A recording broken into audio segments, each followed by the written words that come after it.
자, 사칭을 발행을 한다. 발행하는 방법이 크게 나누면 두 가지로 볼 수가 있어요. 총액 인수의 방법과 공모 발행의 방법이 있어요. 총액 인수라는 건 뭐냐면, 자, 우선 사채 법률 관계에 보면 우선 회사가 있죠. 회사가 있고요. 사채 발행 업무를 대신해 주는 회사가 있어요. 수탁 회사가. 사채 발행 업무 이것도 뭐 좀 번거롭거든. 그래서 수탁 회사가 발행을 해주면 이제 사채권자가 인수를 하죠. 사채권자가 인수를 하면 사채권자가 있죠. 사채권자가 이렇게 있고요. 그리고 주주총회에 있는 것처럼 사채권자 집회라는 게 있어요. 사채권자끼리 모여서 뭐 의사결정할 일이 있으면 할 때 하는 그런 사채권자 집회가 있어요.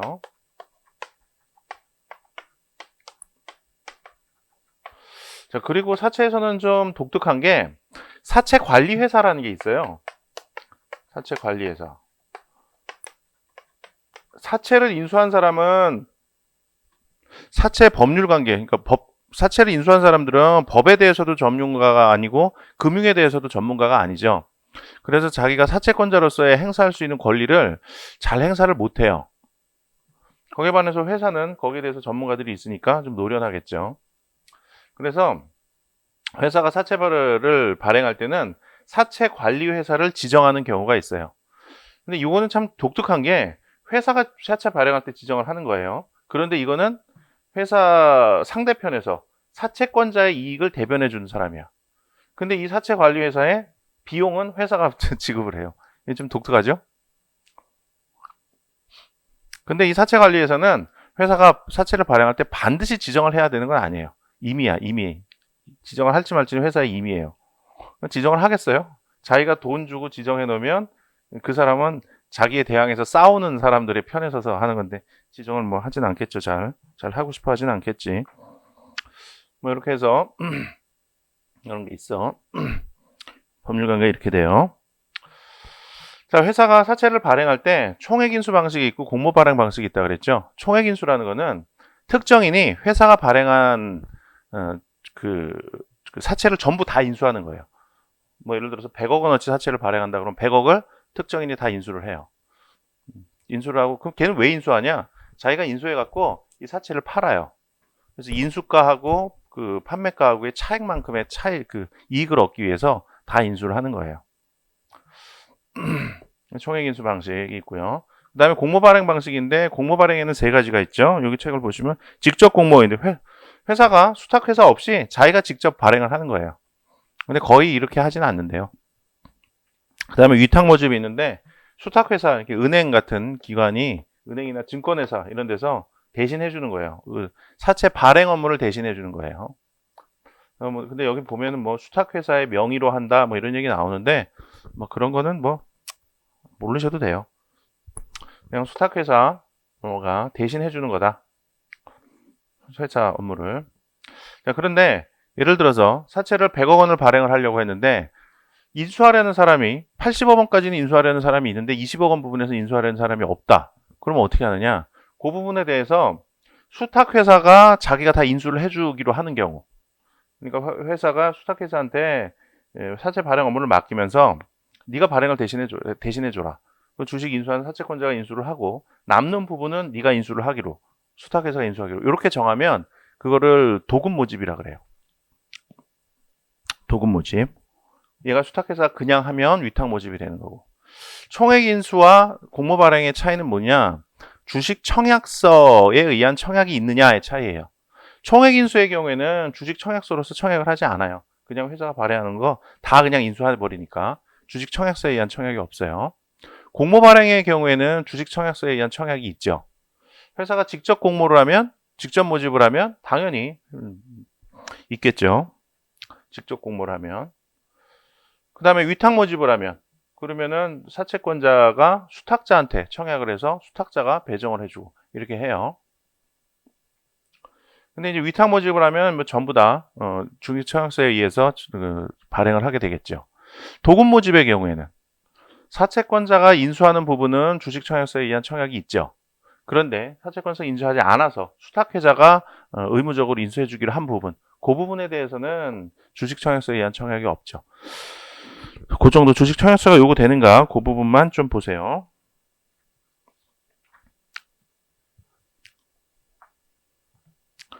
자, 그 수탁회사가 인수하는 부분에 대해서는 사채 청약서를 요하지 않는다.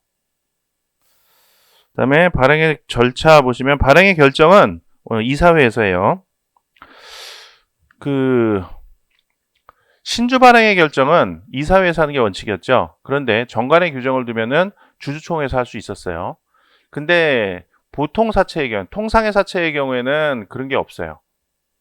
이사회에서, 그러니까 단서 규정이 없어. 정관의 근거 규정을 두면 주주총회에서 발행할 수 있다. 이런 게 없어요. 그냥 이사회에서 할 수 있다. 그러고 끝이야. 물론 전환사채에서는 조금 다르니까 그것도 알아두셔야 돼요. 이사회에서 발행에 관한 결정을 할 수 있는데 그 밑에 보시면 발행의 위임 나오죠. 이사회는 정관으로 정하는 바에 따라서 대표이사에게 사채의 금액과 종류를 정하여 1년을 초과하지 아니하는 기간 내에서 사채를 발행할 것을 위임할 수 있다. 그러니까 이사회가 정관의 규정을 둔 경우에는 정관의 규정이 있어야 돼요. 이것도 정관의 규정이 둔 경우에는 이사회가 대표이사한테 위임을 할 수가 있어요.